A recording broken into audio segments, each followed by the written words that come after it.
নমস্কার। আজকের ইতিহাস কী রয়েছে দেখে নেব। ইতিহাসে আজকের দিনে বিশ্ব থাইরয়েড দিবস। 1360 ফ্রান্সের একদল নাবিক এবং নৌ অভিযাত্রী গিনি উপসাগর আবিষ্কার করেন।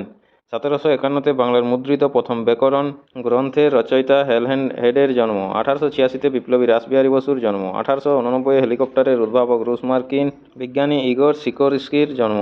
1906 বিখ্যাত ভাস্কর রামকিঙ্কন বেইজের জন্ম।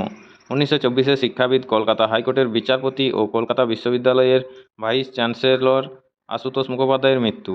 1941 ব্রতচারী আন্দোলনের পথিকৃৎ ও সমাজকর্মী গুরু সদয় দত্তের মৃত্যু। 1972 পরিচালক করণ জোহরের জন্ম। 1989 গর্বাচভ সোভিয়েত ইউনিয়নের প্রথম প্রশাসনিক ক্ষমতাধর রাষ্ট্রপতি নির্বাচিত হন।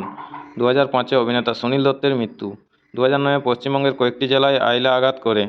2018 শান্তিনিকেতনে বাংলাদেশ ভবনের উদ্বোধন করেন প্রধানমন্ত্রী শেখ হাসিনা ও নরেন্দ্র মোদী।